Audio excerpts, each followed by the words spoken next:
But in coming to Colombo for this meeting, I also pledge to shine a global spotlight on the situation here in Sri Lanka. And that is exactly what I've done. This is an extraordinary country. It has enormous potential. You can really feel that when you're here. It has suffered an appalling civil war and then, of course, suffered again from the tsunami. You can see enormous economic progress been made. And as I say, great potential. I'm hugely optimistic about the country's future. But also, it's very important that we don't ignore issues such as freedom and human rights. So being the first foreign leader to visit the North since independence in 1948 and taking a plane load of media with me, I think that was effective in giving the Tamils in the north of this country a voice, and a voice that the world needs to listen to.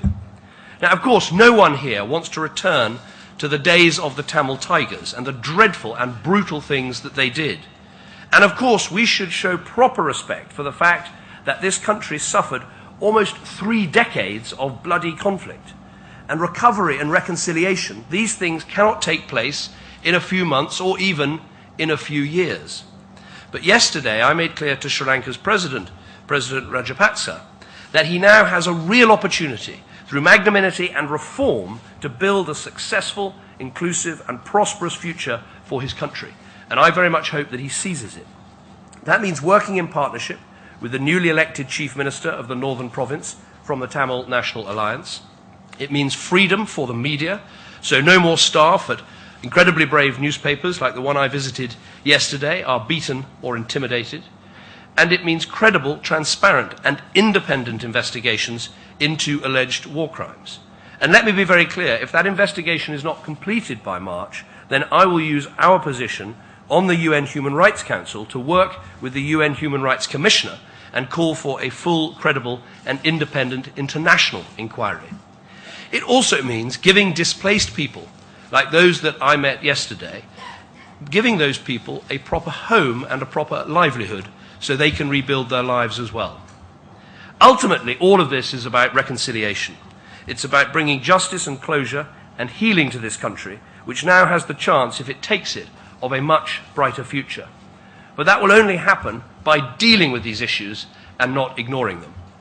And as part of our support for reconciliation efforts across this country, we will provide an additional £2.1 million to support demining work in Jaffna, in Kilinloki and in Murataivu districts, the location of some of the most chilling scenes from Channel 4's No Fire Zone documentary. I believe this has been an important Commonwealth summit. It is an important organisation. It brings a family of countries together to discuss vital issues. Britain has shown that we will stand up for our values and do all we can to advance them. And of course, you can only do that by being here. But when we work in this way, I believe we can build a safer, more prosperous world, whether that is eradicating poverty in Africa, whether it's strengthening human rights here, or whether it is working for free trade and global prosperity. Could you give us some insight, perhaps a blow-by-blow of your meeting with President Rajapakse yesterday? And could you explain why it is that you might not feel that actually the only thing you've shone a global spotlight on is your own impotence in this region?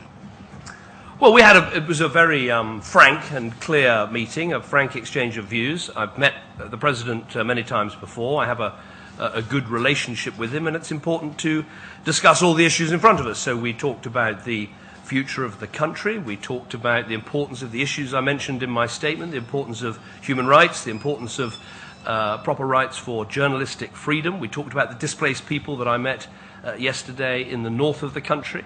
We talked about the Commonwealth.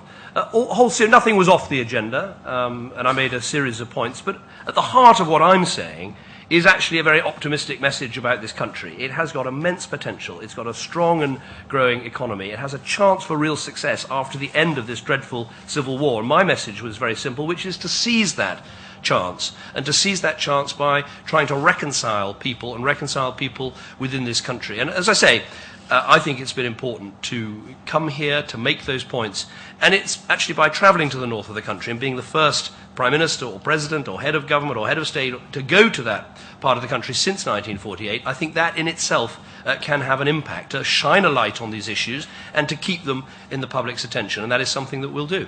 To visit the North since 1948. Why you want to be decided to visit North, and what's your reflections on that?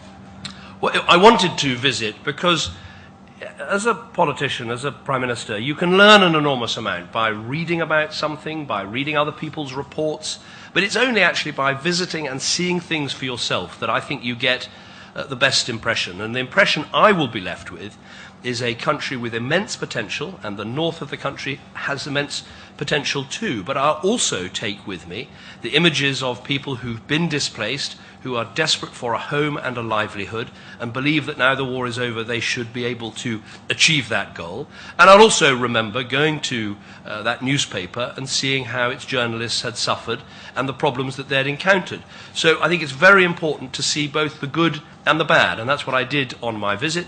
I think it's important that I was able to take journalists from the United Kingdom with me so that they could report properly on these issues, and I'm sure that they will do that in a balanced and proper way. Prime Minister, anybody looking at your face after that meeting with the Sri Lankan President would conclude that you thought he'd not listened to a single word and had no intention of changing at all. Was that your impression of the meeting? And can you explain, why are you waiting some months before yet being willing to call for an international inquiry into alleged war crimes in Sri Lanka? First of all, that's not my impression of the President. Look, it was a very frank meeting. There were, on both sides, very strong views expressed. But my take out of it is, look, of course, I think the Sri Lankan government needs to go further and faster on human rights, on reconciliation. But the point they make repeatedly is that, they've had 30 years almost of conflict. It takes time to correct these problems, to reconcile people together. And I accept it takes time, but I think what matters is getting on the right pathway, getting on the right track, because it's only through generosity, through reconciling people, that you can make the most of this country. So a frank meeting. Of course, not everything I said was accepted, but I sense that they do want to make progress on these issues, and it will help, frankly, by having international pressure in order to make sure that that happens.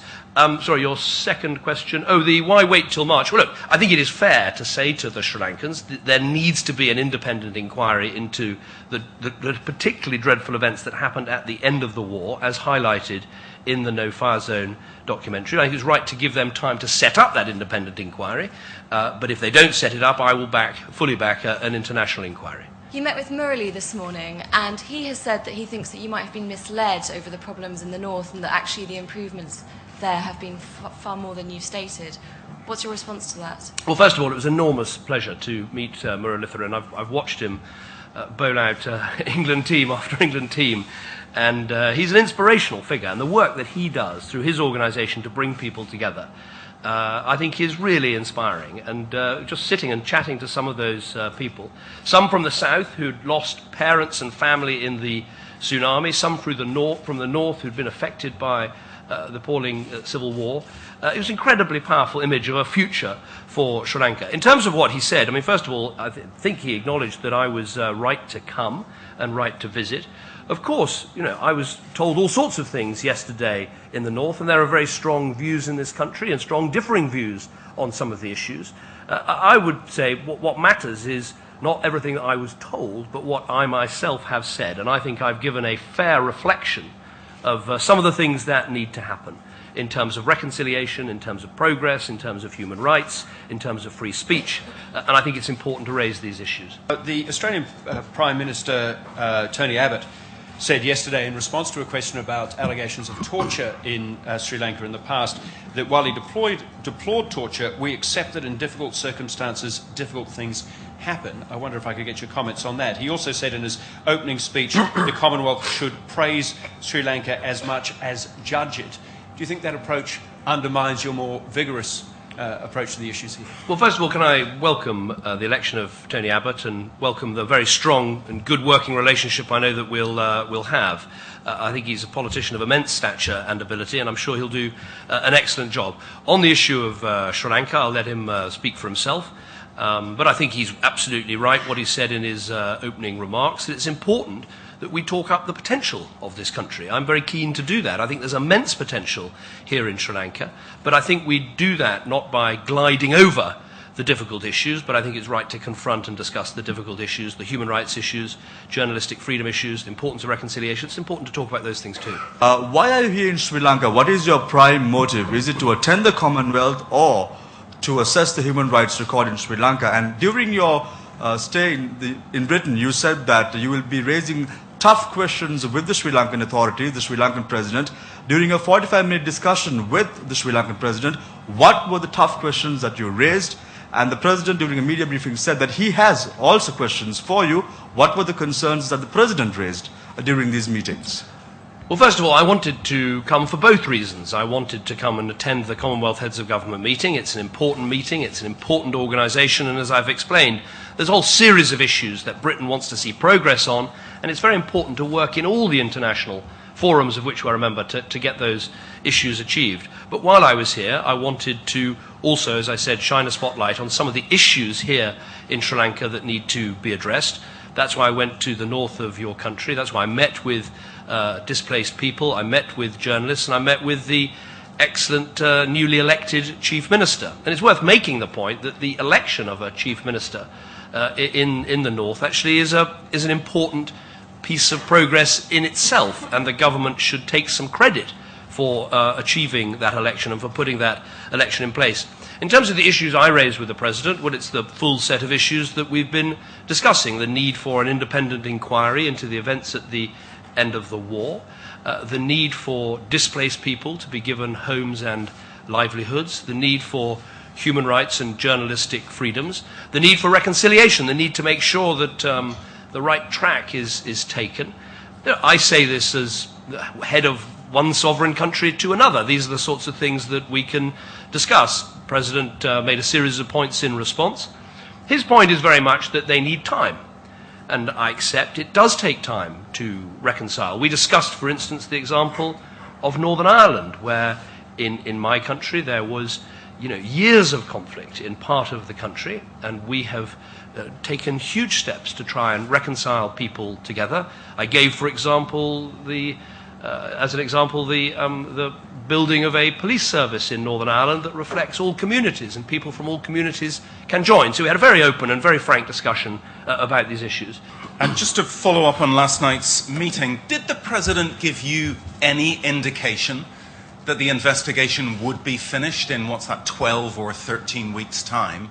And could I ask you about some of the people that you met yesterday? When the UN Human Rights Chief visited this country and talked to some of the same kind of people that you talked to yesterday, after she left, there were credible reports that many of those people had been arrested, questioned, intimidated and harassed. How can you guarantee that the people you met yesterday will not be punished for meeting you?